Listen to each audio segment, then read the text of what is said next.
Cab over wheels. You're lucky to have a long line, Wilbert told Thomas and Toby.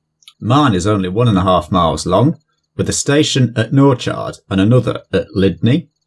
The scenery is superb though, and my driver says it's better up the valley.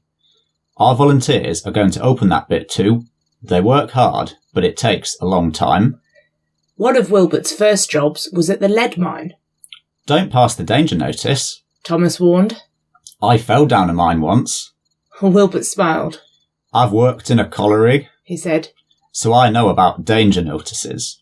But, he added, there was an engine once who thought he knew better. What happened?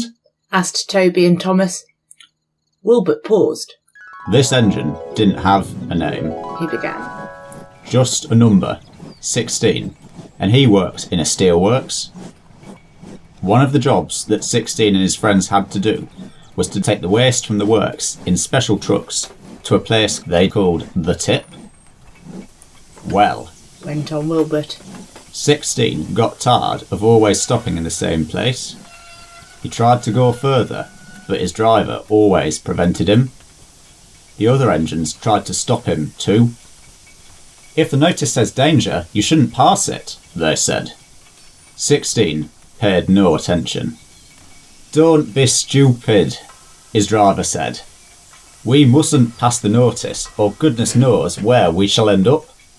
But 16 wanted to know. Pwah, he scoffed. I can take care of myself. One wet day, 16's chance came.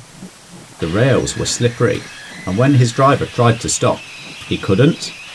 You see, 16 had asked the trucks which were in front of him to carry on past the warning sign.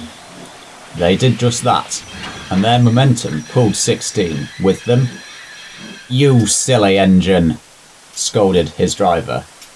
Wasn't my fault, muttered 16 sulkily. It was those trucks. You've always wanted to pass that board, said the driver crossly. I believe you asked them to drag us on purpose. A foreman ran towards them. What are you doing there, driver?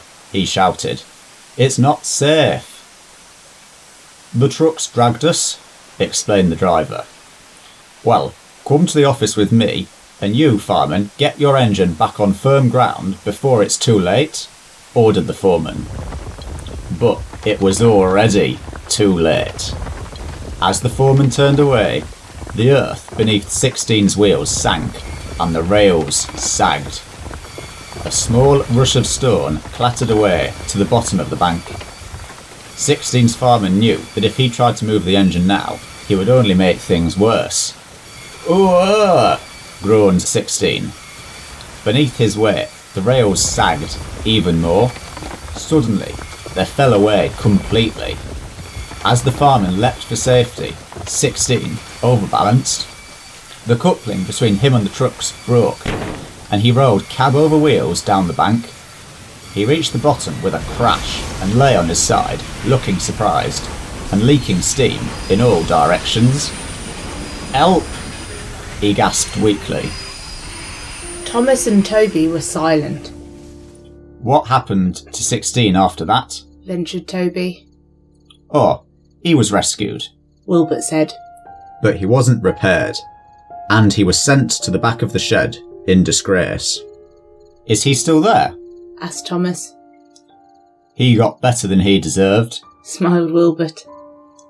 Some preservation people came and bought him, and now he lives in the Midlands. But I think he's lucky to have been given a second chance. Thomas and Toby could only agree.